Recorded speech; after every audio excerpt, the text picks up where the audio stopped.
Welcome back to another episode of The Constance Show. I am your host, Constance. Forbes reports that Ryan Coogler's horror film Sinners, starring Michael B. Jordan, has one of the highest Rotten Tomato combined critics and audience scores ever. Critics rated the film a 98% and thousands of viewers rated it a 97. The New York Times indicates that the film sold an estimated $46 million in tickets in North America within just 4 days of its release.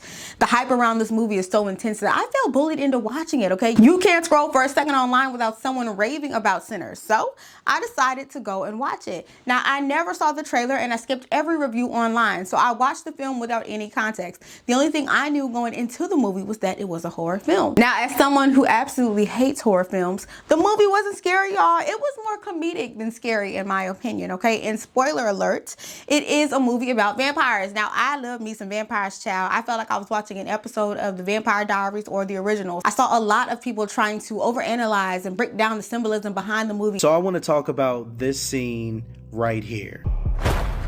I am. Ryan Coogler doesn't introduce Remick like your typical vampire. He doesn't rise from a coffin or creep through shadows. He falls. Literally. The first time we see him, his body appears to be dropping from the sky. The camera doesn't fully confirm it, but the visual language is loud and clear.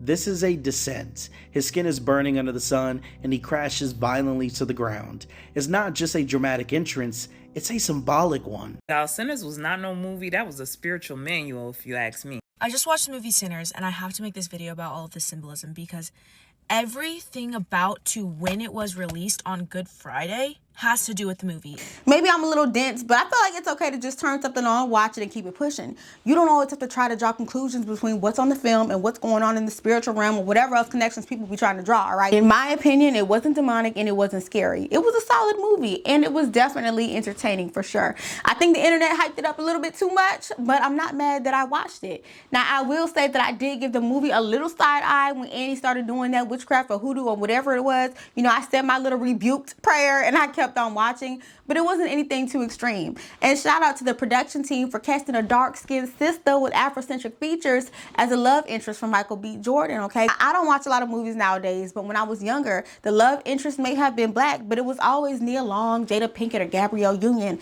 Now, the love interest can be Wunmi Mosaku, and I love that. Anyways, that is all that I have to say about the movie without spoiling it too much. If you haven't watched it, check it out. And if you don't want to watch it, I don't think you're missing out. But I want to hear from you guys. What are your thoughts on the movie Sinners? Leave a comment down below. Bitch, did you see that tweet? Today's tweet reads, the people that just were high-fiving Tracee Ellis Ross for dating younger men are now dissing Shannon Sharpe for seeing a younger woman. Y'all have zero intellectual consistency. 56-year-old NFL Hall of Famer and podcast host Shannon Sharpe is under scrutiny after details from a recent lawsuit hit the press. According to USA Today, Sharpe is being accused of sexual assault and battery. In a tweet shared by Sharpe on Wednesday, he admits to being in a 100% consensual relationship with the accuser. And BBC reports that the accuser was a 19-year-old woman at the time of their relationship back in 2023. A week before the suit became public, footage from an interview of Tracee Ellis Ross made its way around social media as she shared her dating preferences. Let's take a look at a short clip from Tracee's interview. We've talked about this, that often I date younger men. And a lot of it is because... Let's stop on that, folks. Oh my God, we had a great dinner. We had a great dinner, by the way, where across the table, your husband goes, but why?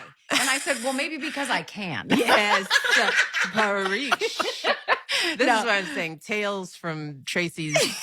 It's fun. It's very fun to share. Tracee tale. But you date a younger woman. But one of the Younger men. reasons, though, that because I had to ask myself that question, I was like, what is this about? Yeah. Because I want a partner, and so often, and it's not just that I'm older. I'm also very embodied. I am a full, very whole person who knows myself, who is in charge of my life, and who lives a very full, just robust life. So it's not just age, it's like life experience and sort of a difference. But I had to ask myself the question, why? Why does this keep sort of coming up other than they're hot and gorgeous? There's that. There's that. But a lot of men my age are steeped in a toxic masculinity. and have been raised in a culture where there is a particular way that a relationship looks. And anything that starts to smell of that for me, I did enough of it where I was controlled and felt like I was a possession or whatever those things were, or prize I have no interest in it, and I will not do it again. Based off of that clip alone, we don't know how much younger Tracee is talking, okay? It could be a 10-year difference. It could be 5. I'm almost certain it ain't a 30-year difference, but we don't know. But I do know that if Tracee, or any woman for that matter, was faced with the same allegations as Shannon Sharpe, she would be experiencing the same level of scrutiny. If you ask me, neither Shannon nor Tracee's dating preferences are news, okay? If it's consensual, that's between y'all two. Do whatever you want to do. I personally don't date younger. If the age gap is incidental, that's one thing, but to be intentionally in pursuit of someone younger, that could not be me, okay? I just can't imagine dating anyone 10 years younger or even 10 years older. Like, yes, I think I am a dope, lovable, and bomb human being.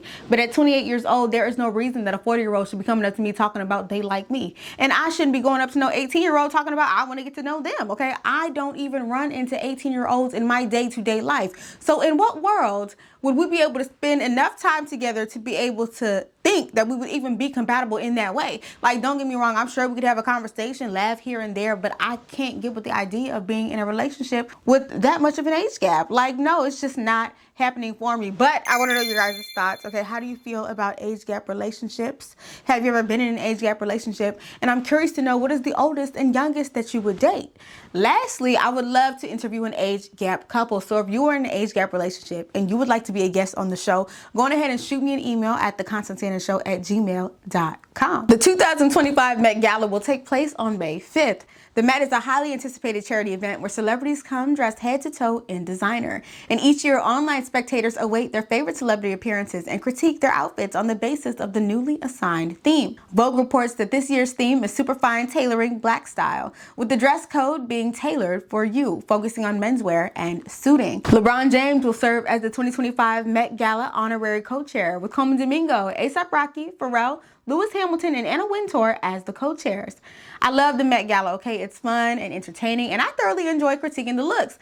I'm excited to see what Tiana Taylor, Cynthia Erivo, Doechii, and LeBron James wear this year. And don't worry, you already know we're going to get into the Met Gala looks come the first week of May, so y'all stay tuned for that segment of And Thank You.